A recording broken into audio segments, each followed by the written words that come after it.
Welcome to another episode of Preparing for the Unexpected.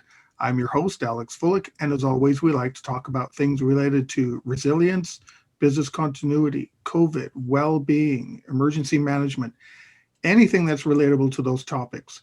Speaking of topics, if there is something you'd like us to talk about on the show, or you'd like to be a guest, please feel free, reach out to LinkedIn. You can find me there. I am the only Alex Fullick, so I'm really easy to find. Send me a message, and I do return all messages. A couple of other quick updates. I will be speaking at 3 conferences later this year. Continuity Insights, October 4th to 6th in Minneapolis. Hopefully I can travel for that one. Business Continuity World Virtual, November 3rd and 4th. And in Toronto, the Continuity and Resilience Today Conference, December 1st and 2nd. Now, today, you may recognize my guest. We're going to, as we always do, give a quick update about COVID, but we're going to change gears a little bit today.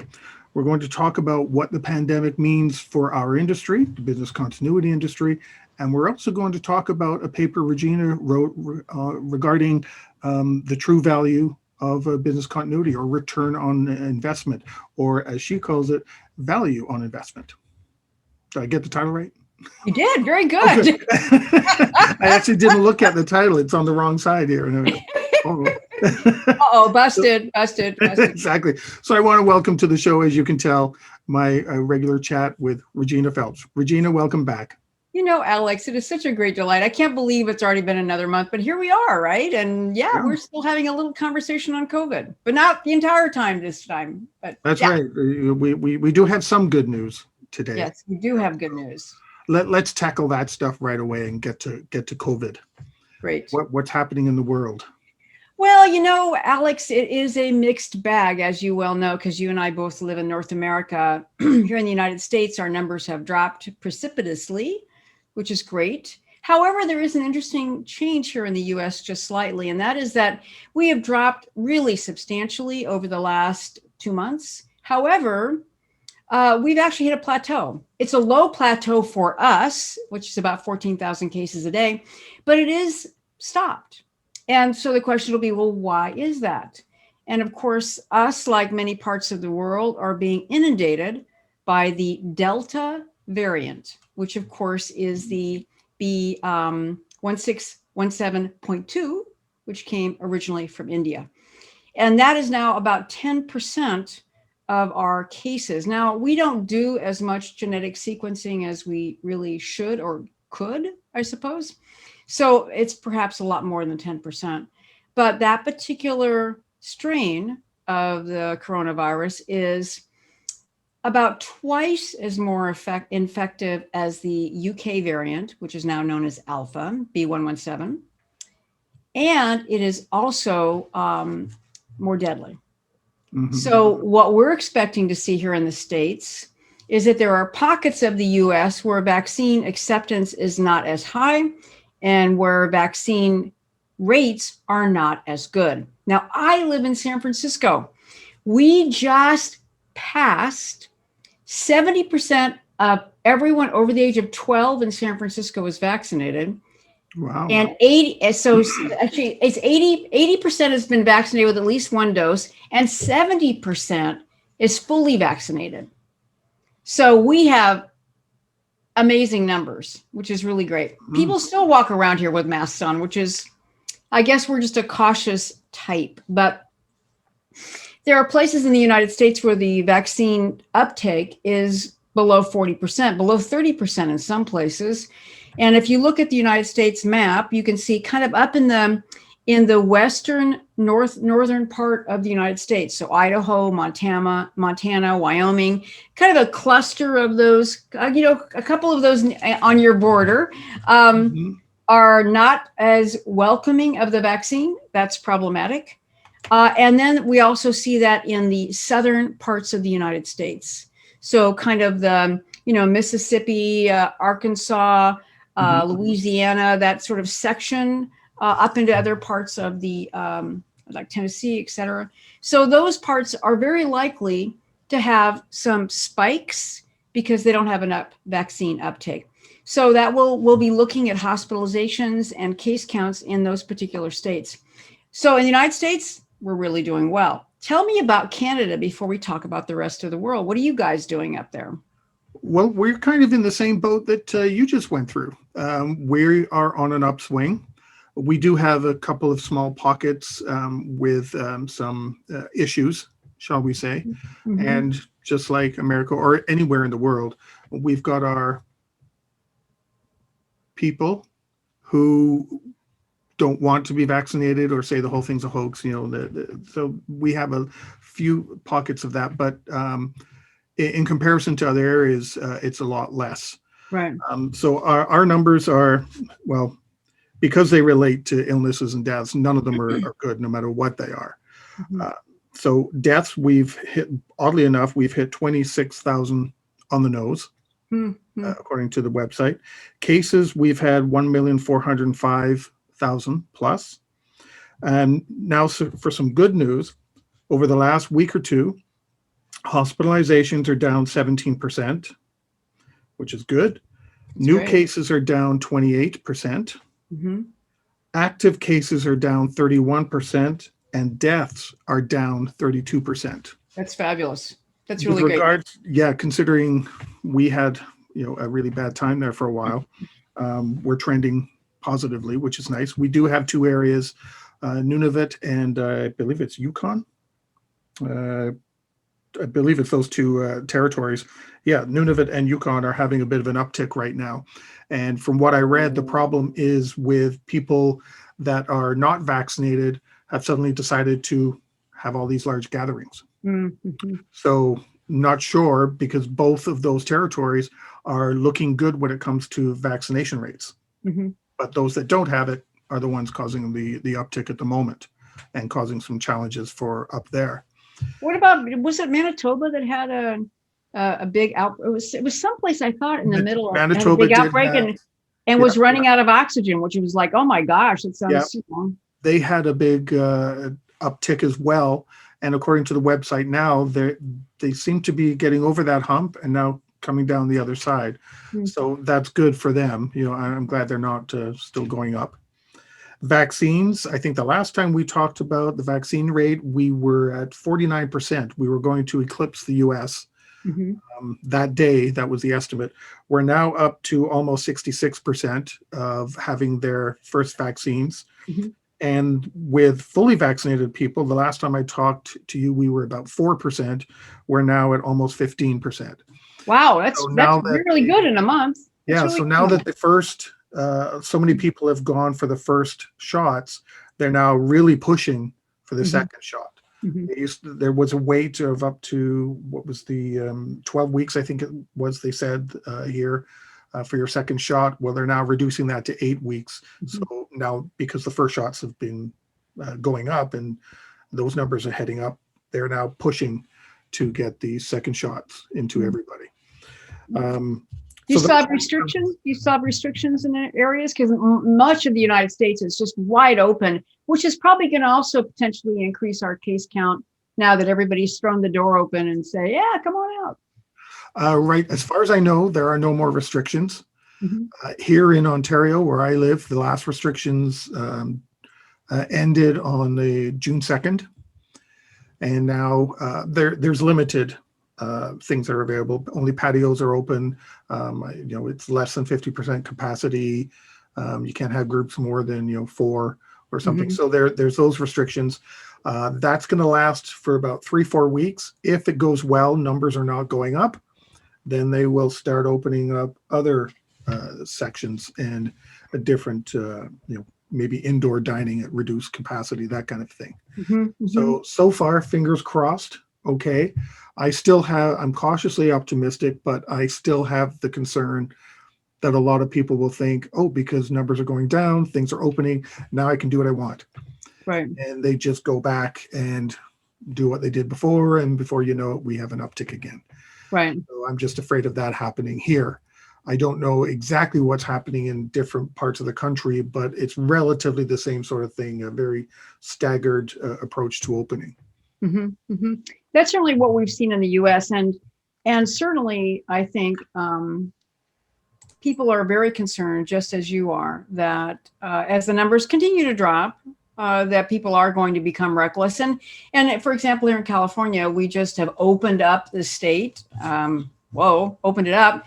And so the mask requirements have really dropped in many places. And so the concern, of course, is you're supposed to be masked at all times if you're not vaccinated. But, that's the honor system. And so the concern is that you're going to have people that are not going to be vaccinated and are not going to be masked. Yeah. The other issue that's really hot here in the U.S., before we talk about the world, and maybe this is happening with you too, is the issue of mandated vaccines. So, and we hadn't mentioned this before, and I wanted to just touch on it, and I forgot about it. And that is that here in the United States, there's several lawsuits that have been either successfully adjudicated or are in process about the requirement of employers mandating vaccines. Here in the U.S., employers can mandate a vaccine. They have to give religious exemptions and those people with certain health conditions. There was a lawsuit based on this mandate that the University of Houston, the Methodist Houston Medical System, which has about 16,000 employees, said that they required all of their employees to have the COVID vaccine. 200 or so employees refused, and they took them to court. A federal judge just ruled on this Friday of last week, saying that first of all, their argument was ridiculous, because the argument is that this is still a vaccine that's not been formally approved because it still has just an EUA, emergency use authorization, Mm-hmm. and the 200 employees that were suing said that they felt like they were being treated as guinea pigs. And the judge said, excuse me, but this has been given, millions and millions and millions and millions of doses all over the world. You're not a guinea pig. And so they threw that case out.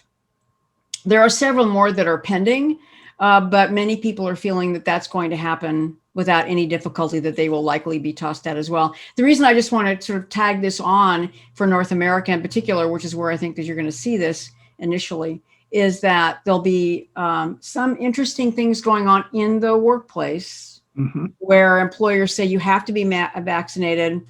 If you're not vaccinated, you must be masked. Or they may say you can't do certain jobs, like maybe be customer facing if you're not vaccinated. So I think what I would say is stay tuned. By the time we meet next month, I will bet there'll be a lot more synergy energy about this issue of vaccine mandates, mm-hmm. Because I expect that a lot of employers who are strongly encouraging it but not requiring it may actually move to the requiring it phase. Yeah, same thing up here. Same mm-hmm. thing is occurring up here. Mm-hmm. I know, mm-hmm. speaking for myself, I don't want to go into a room with a bunch of unvaccinated people. No, I got my shot or not. It's like Daniel walking into the lion's den. I'm not going to do that. Sorry. Yeah. No, I feel exactly the same way. So let me just quickly talk about the world for a moment. The thing about the world, what's going on is that it is still a very uneven terrain. And there are places all over the globe that are still suffering greatly.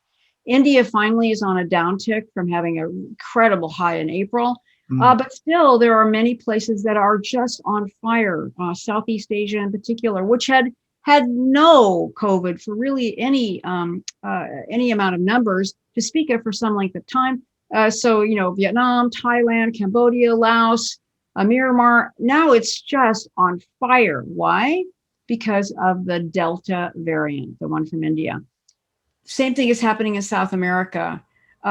Peru just increased their death toll by 100,000 people, which is hard to fathom. And that's really being driven by the other really hot variant, which is the P1, which is now called Gamma. And so if I have a lot of clients in South America, and so in Argentina, in Chile, in Peru, in Colombia, they are just overwhelmed, and that hasn't changed. And Brazil is still on fire. So I think there's a lot of unevenness, and as the vaccine rollout continues to be slow globally, the rest of the world's not going to get fully vaccinated until about end of 2023 or 2024.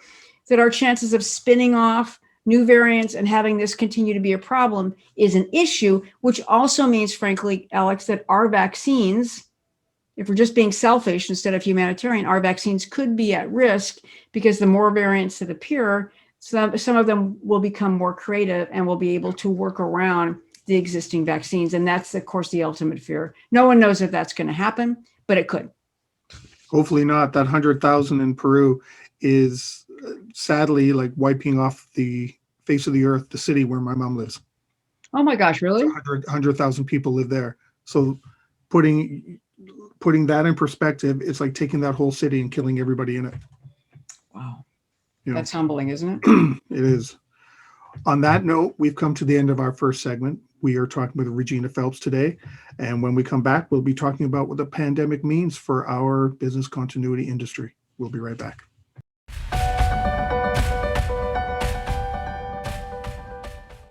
Welcome back. Today we are talking with Regina Phelps. Regina, let's change gears a little bit. What does the pandemic mean? Well, I think that's interesting. Panic, pandemic, it's all good.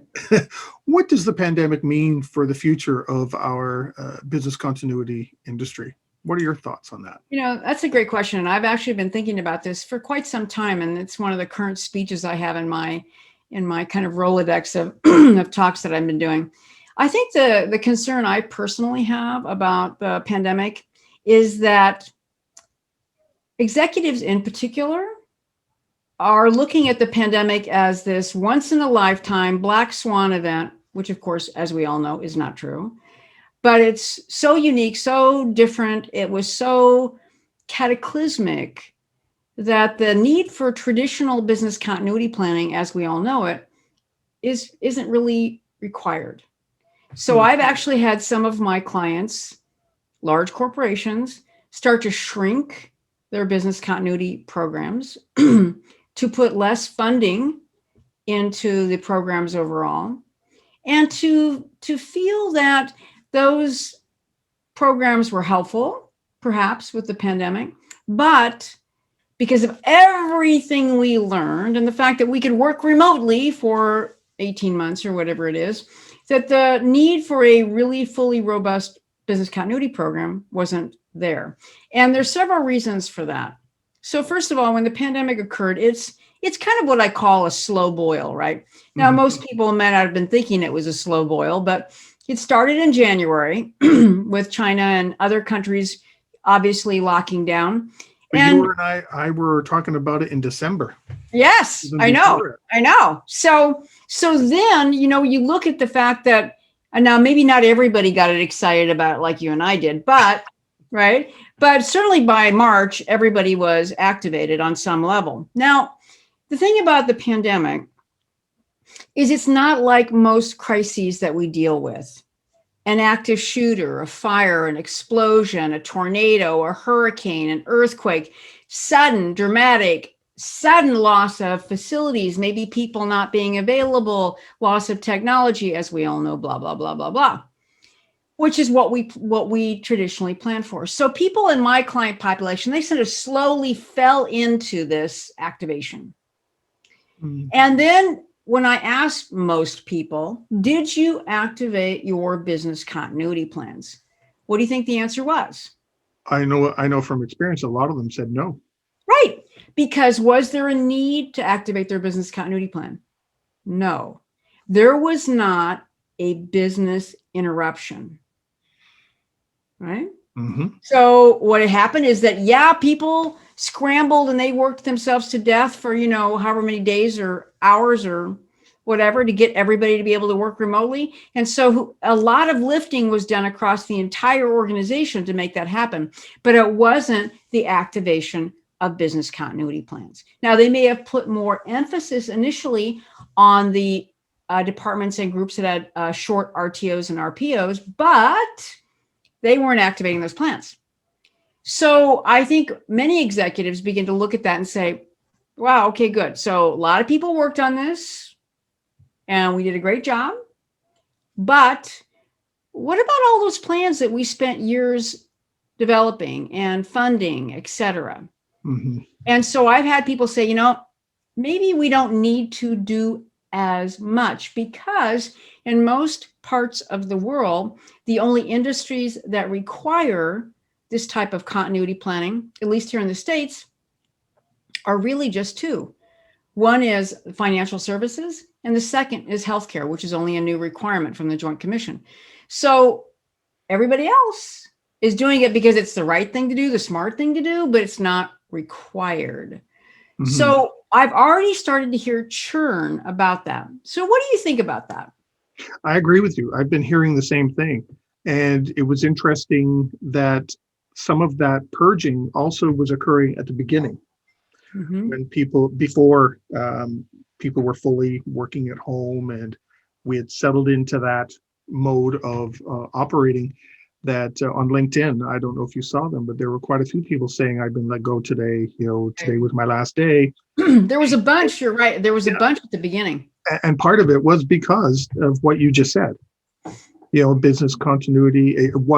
The pandemic wasn't seen as a business continuity incident. Right. It started off with either emergency management or HR taking over. Mm-hmm. So, Mm-hmm. well, if we're running the whole thing and creating all these policies, and the only contingency that we're activating is work from home, well, then, why are you guys here? Right.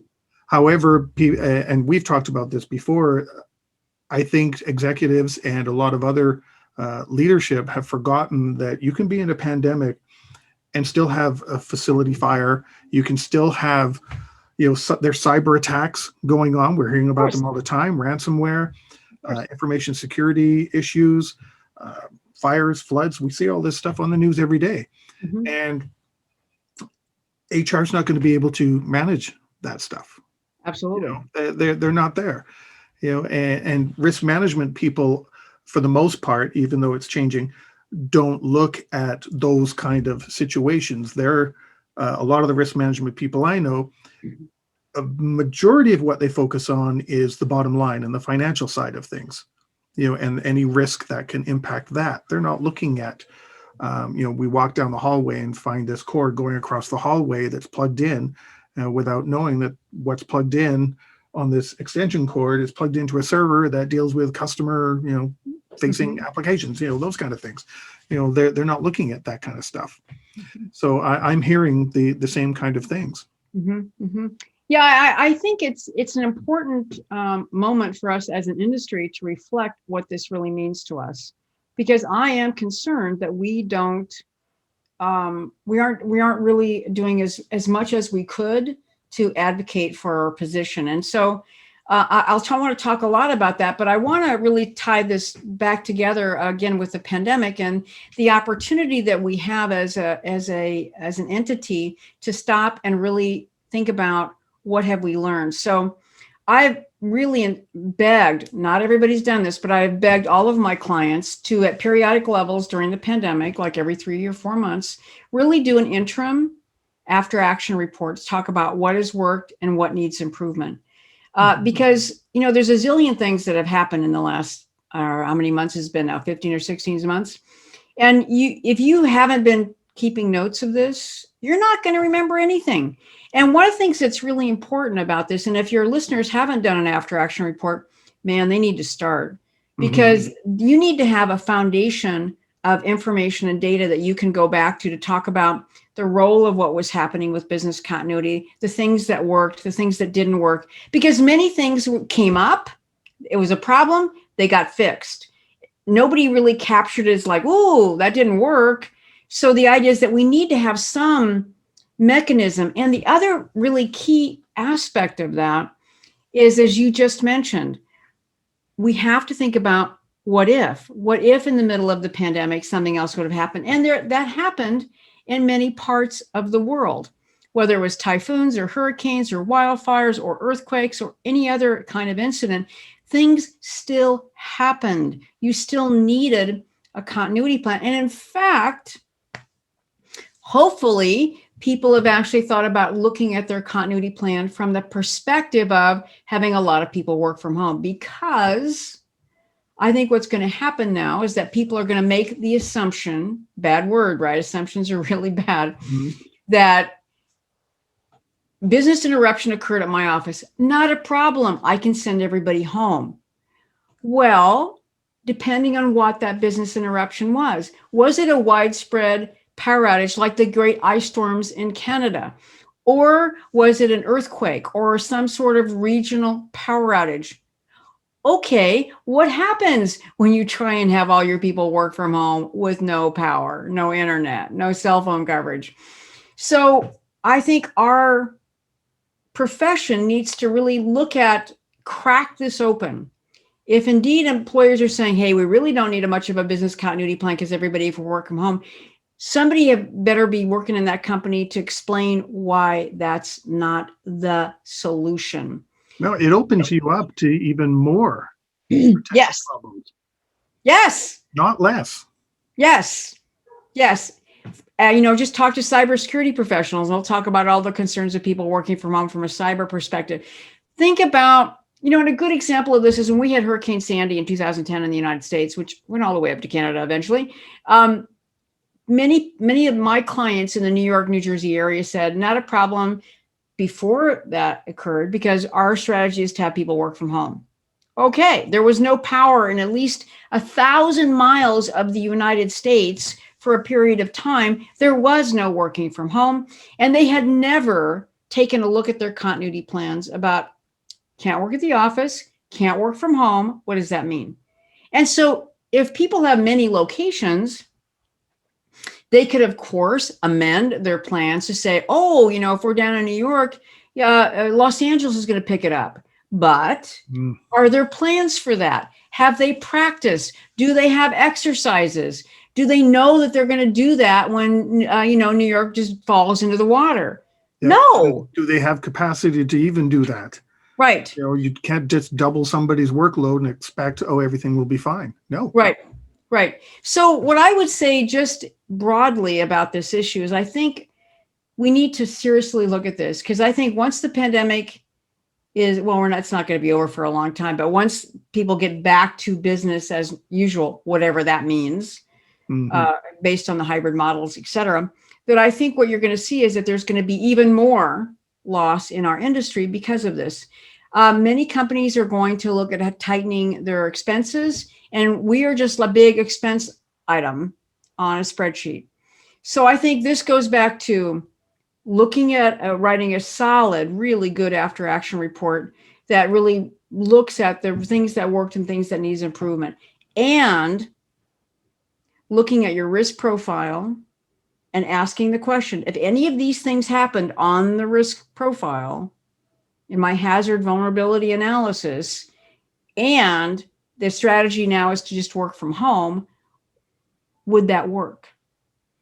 Yeah, go ahead, finish off. No, I think the thing is that executives are going to come up with those ideas. They're going to launch them. And if you are flat-footed, shame on you. And you likely are going to lose. It reminds me of Y2K. All that planning, right? Y2K didn't happen. So all of a sudden, a lot of contracts and roles were removed from people, were reassigned, contracts were closed, no new positions were created because the biggest thing we had to face didn't happen. Right. And then a lot of companies all of a sudden were caught flat-footed on 9/11. Absolutely. Oh my God. Absolutely. And we literally went from here to here and then back up again. And then it came down. Now we're up at, we've had pandemics or epidemics, and pandemics happening since then. And that you mentioned different disasters. What's the island? St. Vincent's had a volcano. Even volcanoes are happening. So to say or to even think that something else might not happen is unbelievably short-sighted. Oh my gosh, incredibly short-sighted. The other thing I want to say about this issue of really looking at what works and what doesn't work, and looking at your continuity plans as compared to your hazard risk analysis, if the answer is just work from home, which is what it's going to be everywhere, by the way, then I think what needs to happen is hopefully in your business continuity management program, you have a good governance document, and part of that governance structure is a business continuity steering committee, which is comprised of relatively senior people. I'm not asking for the C-suite, but relatively senior, who have, and you run, and you as the person in continuity planning, run a really good, tight, effective meeting, You meet probably once a quarter and you look at very high level things. What I'm talking about today is one of the things that you should be on your next agenda of your business continuity steering committee, which is, okay, we've worked from home for 15 months or longer. Many people are thinking that that is the solution. It's not. And to really be prepared to argue the case. So I am begging and pleading with your listeners that they need to be on this project now, because it is going to be in their face sooner rather than later. And one last comment. I've had quite a few business continuity management steering committees, and in every place I made it almost mandatory. The member of that steering committee had to report to a member of the C-suite. Mm-hmm. Which is really important, because otherwise it goes nowhere, right? Yeah, nothing lower. Right. On that note, we've come to the end of our second segment. We are talking with Regina Phelps, and when we come back, we're going to be talking about that value on investment. We'll be right back.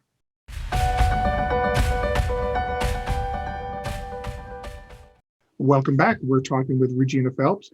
Regina, let's talk about what you mentioned at the end of the last segment, the value on investment. This is one of my favorite topics to talk about. And I think the first speech I did on this was in 2004. I am actually been very concerned about how we describe ourselves as an industry, and in particular, how we describe what we do to senior leadership, maybe even your boss. So for example, many times I'll be at a conference or people introduce themselves to me and they'll tell me what they do. And, their sort of tagline will often be, like when the bad thing happens, they're going to be really happy that they have this program. And then before the pandemic in particular, which of course we didn't activate the plans anyway, but I would always say to, well, when was the last time the bad thing happened? And what do you think the common answer is, Alex? Usually nothing bad has happened yet. Right. Okay.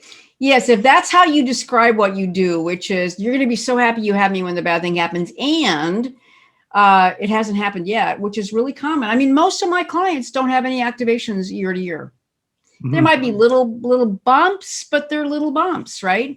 And so I think one of the things that you said about, steering committees and executives is really important, that, we need to make sure that we do a good job of describing what we do and that we market it. Now, most of people I talk to, they say, market. I'm not a marketing person. I'm not in sales. And I think you need to be.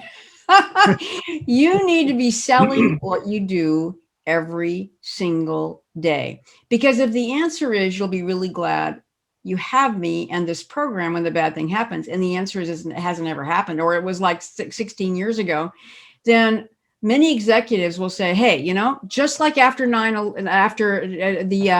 Y2K, right? It didn't happen. So why do we have all this stuff? Yeah. Right. So I think that is what people need to think about. And so the first time I did a speech on this, I think people thought I was a little crazy, but I believe it's going to come in spades after this pandemic slows down, and people are going to really need to be thinking about what they need to do. So when I wrote this speech originally in the early 2000s, one of the things that I looked at was trying to understand, is this an issue with anybody else or just us? And it turned out that Gartner actually developed this concept of value on investment early on, like maybe 2003 or 4, something like that. And part of it is that they came out with it. It's not just us that has this problem. There are many industries that don't produce a tangible product, if you will, that have a hard time trying to convince management that they're important in a downward cycle, let's say. So a good example is things like associations. So you think of any membership association. When money is good and whatever, many times people will belong to many things. When money's tight, it's like, well, what has it done for me lately? Think of things like education, pursuing higher degrees, same thing. There are many different entities that fall into this sort of category, because return on investment, which is what many executives will ask you, well, what's the return on investment as a business continuity? Well, you can certainly point to your BIA and say, well, if the bad thing happened and we went down, we would be saving X number of dollars. Well, that's kind of a bad argument because you get back to the same conversation. Well, when was the last time that happened? Yeah. Right. So Gartner came out with this concept of value on investment. And the issue is, what is the value that that service provides the organization on a daily, regular basis? And so I've actually challenged many of my clients to say, okay, well, what do you provide besides a continuity plan and exercises? I mean, what else do you, and a phone list, right? What else do you do? And they often are flummoxed. Like, I don't know. It's like, okay, well, this is your homework assignment. So one of the things I've tried to convince people in many speeches I've done, and as well as my clients, is the first thing you have to do is you need to get a bunch of your colleagues together in the field or associated fields and really do some brainstorming. What do we provide people every day in this company that provides value? Not saving money, because we can only prove that if the bad thing happens. Right. But what do you do that provides value? That's a different way of looking at it. Have you thought about that before? I have, actually, because over the years, there's always the struggle of how you get executive buy-in. Right. So if we can't show value, there won't be any buy-in, and to your point, nothing has happened. Well, then if nothing's happening, what are you doing? Nothing? Right. Right. And I think I have to tell you, because we did not activate any plans. We didn't use business continuity. And many of my clients didn't even use their crisis management process. They fell into this, as you were mentioning, it was managed by HR or whatever. It's like, really? Oh my God. So a lot of stuff that we as an industry make, people didn't use. So I think we are really at a disadvantage at this point. So I would say to your, I'm looking at my notes here. I have all the speeches I've done before. I'd say the first thing I would say to all of your listeners is, you need to do a brainstorming session in your organization with your like-minded colleagues about what value do you provide. And what I would really say to you is that you need to get the right people in the room, and you need to brainstorm this topic. And you need to throw every idea out there, whether it sounds goofy or not. So you need to establish this, and then you need to really massage that. I have 8 ideas about what I think we do that provides value, but you probably will come up with a lot more that are specific to your organization. But you need to really, first of all, I'm not kidding, get people in a room, brainstorm this idea. If you're the only sole practitioner, brainstorm it with other people in other companies about. I was going to ask you that. If you're the sole person, what should we do? But yeah, bring in some, if you're able to get some allies. Right. In the room. Well, just think about associations, for example. I mean, look at all the associations in a DRI in Canada that you could get together. You could do a great DRI meeting, as an example, in Canada, or here in the United States, we have ACP and other organizations, Burma, et cetera, where they could actually get people together and just do nothing but brainstorm. What does business continuity provide us? What does it provide for the company? That's the homework assignment of this talk today. And I do have 8 ideas that are very straightforward, but I pray that you're going to come up with another 8 or 10. And so what I want is I'm going to toss each one of these out, and we can talk about them. And I want to make sure that I'm sensitive to our time here as I look at it. So we have 10 minutes. Yep, that's what I thought. So the issue related to the first one is regulatory compliance. There are many industries where there are no regulatory compliance issues. There might be some tangentially. Now, certainly in the area of finance, there's lots of regulatory compliance issues, as well as in healthcare. But even people that are traded on the stock exchange, there are some ways you can tie our work into that. But what I would say to you is that, first of all, is to look at, are there any regulatory compliance issues that you might need to check the box?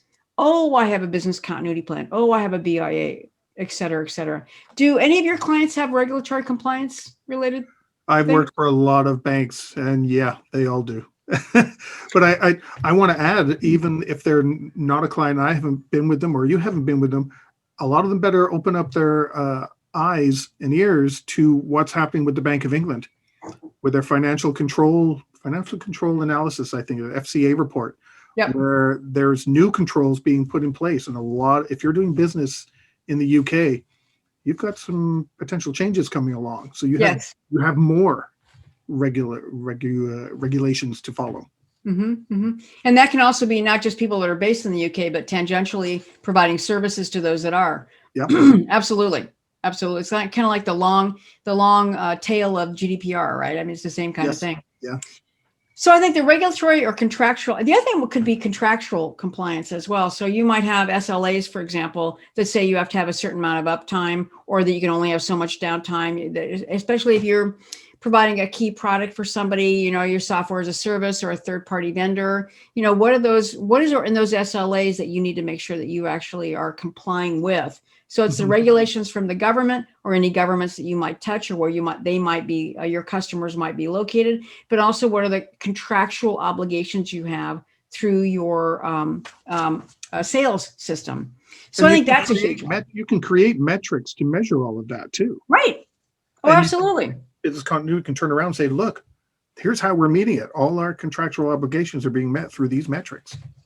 Which then ties to my second option. So after regulatory and contractual compliance, the next one is actually competitive advantage. So what you raise is a really good one. So if companies are looking at 2 or 3 different entities in a bid, and you are able to demonstrate your continuity resilience program as being a selling point, that's a huge plus. You can talk about downtime. You can talk about the kind of resources that you have and what kind of plans you have in place. That's a huge competitive advantage. And I think now, even companies that have not been as sophisticated in selecting vendors and thinking about what is a resilience issue, now many people have a sense of that much greater after the pandemic and the work from home, et cetera, et cetera. So I think that the idea is that you could actually be delivering something that is a competitive advantage to your sales and marketing team. Your executives love to talk about a competitive advantage, and that could certainly be one of them. Right. The third one, of course, which is a huge issue, which is the issue of brand and reputation management. That is not just business continuity planning and the ability you have to recover your systems, but also then you can tie that to another part of what lives under our umbrella, crisis communications, that you have got well-organized plans. And all you have to do is start to point to some of the entities that have had ransomware attacks, other types of issues where they did not handle it well at the beginning, and the impact to their brand and their reputation. So I think that's a huge selling point. And for executives, the number one thing when I talk to executives about cyber-related issues and concerns is their biggest concern is their reputation and brand. And so what you're doing and the work that we provide is going to really be able to help ensure that that reputation and brand is not tarnished. So that's a huge issue. Yep. Could be just, like what I see, Cristiano Ronaldo, big soccer player for anyone who doesn't know who he is, moved 2 Coke bottles out of his way at a press conference. The same day, Coca-Cola's value went down by $4 billion. All he did was move 2 Coca-Cola bottles. Their brand is being tarnished just by one thing. Right. And so I think, again, when you look at what we do for a living, and remember, it's the entire umbrella of things: emergency response, business continuity, technology recovery, crisis communications, crisis management. All of that stuff is what we do, that you need to understand that we are all about reputation and brand management. Yeah. And that's, again, reminding people of that big umbrella of activities. So I think that's really important. We have 4 minutes left. Yeah. Okay. I'll talk fast. The fourth one is risk identification. So ideally, when you're doing a hazard risk analysis, when you're looking at things, and just as you mentioned, the cord going across a walkway, which is attached to a server, that's our huge risk, right? Our job is to really ID risks. So that would be my fourth suggestion. The fifth one is operational improvements. Sometimes the work that we do does result in operational improvements. People realize that they can streamline certain things that they've always been doing because now they realize they don't need to, or it can be folded into something else. That's happened with several of my big banking clients who swore they had to do things in this order, in this way. And then by the time they went through some continuity planning and some exercise, they realized, well, no, we don't need to do that. We're like, wow, okay, that was a big savings, right? So it was an operational improvement. The sixth one I have on my list is knowledge capture. What does that mean? Well, people are moving, people are moving jobs in North America right now, right and left. They're leaving their jobs because their company's not being flexible, or they're sick of their job after the pandemic, and they're moving someplace else. That knowledge walks right out the door with them. If you've got a really good continuity plan, many of those things should have been captured in your SOPs, right? So you capture that knowledge, or when people retire, or they have a baby and don't come back, or whatever, right? My seventh one is that you have increased robustness, that you're able to respond more rapidly because you are a fine-tuned, oiled machine.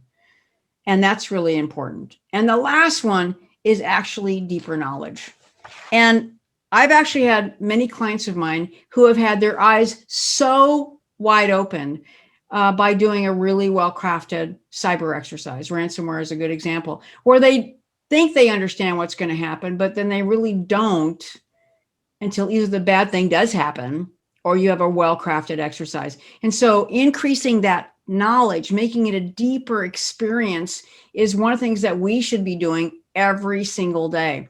So those are my suggestions. But let me just say, the other thing I would say about that is that our job, we could talk about this for a long time, Alex, but our job is really to market it. We have to sell what we do. Now, I know you're not in sales, but you are. And so how can you actually sell your programs effectively? Do you have any suggestions on that? I have some, but I want to look at our time. Oh my gosh, we're about up. Yeah, we got a minute and a half left. Okay, so I'll end with one suggestion. Find out what your executive team is most interested in, whether it's ransomware or anything else. Then what you need to do is you need to set alerts on Google Alerts. If you don't use Google Alerts, Google Alerts, and type in ransomware, the type of industry you're in. Let's say it's pharmaceuticals. Great. Okay. Every day, Mama Google is going to send you something that appeared anywhere in the world. And you're going to find out information about maybe your competitors might have been hacked. Maybe that this is actually a big issue in a particular aspect of your industry. And then you happen to send those articles to some of your executive sponsors, reminding them, educating them. And I have lots of other suggestions about how to market it, but we're out of time. But this is what your group should be thinking about. And we'll talk about maybe this next month. Yeah, you never know. I will never know, right? 30 seconds left. We're almost on time here. So, Regina, thanks very much. I really do hope we continue this talk next month, especially about the future and this value on investment. I think it's a key topic because there's also people issues associated with this coming out as well, which I think a lot of people kind of forget that 6 months after it's over or somebody declares it's over, there's going to be different impacts that are going to be happening afterwards. And I think it's really important, So thank you once again. I really appreciate your expertise and of course your time sharing all your knowledge with us. You're welcome. It's always great to be with you, Alex. And I look forward to continuing this conversation next month. Yep. And to everybody listening, stay prepared, everybody. If you liked that video, thumbs up. If you didn't like that video, thumbs down. But leave a message and let me know what your thoughts are.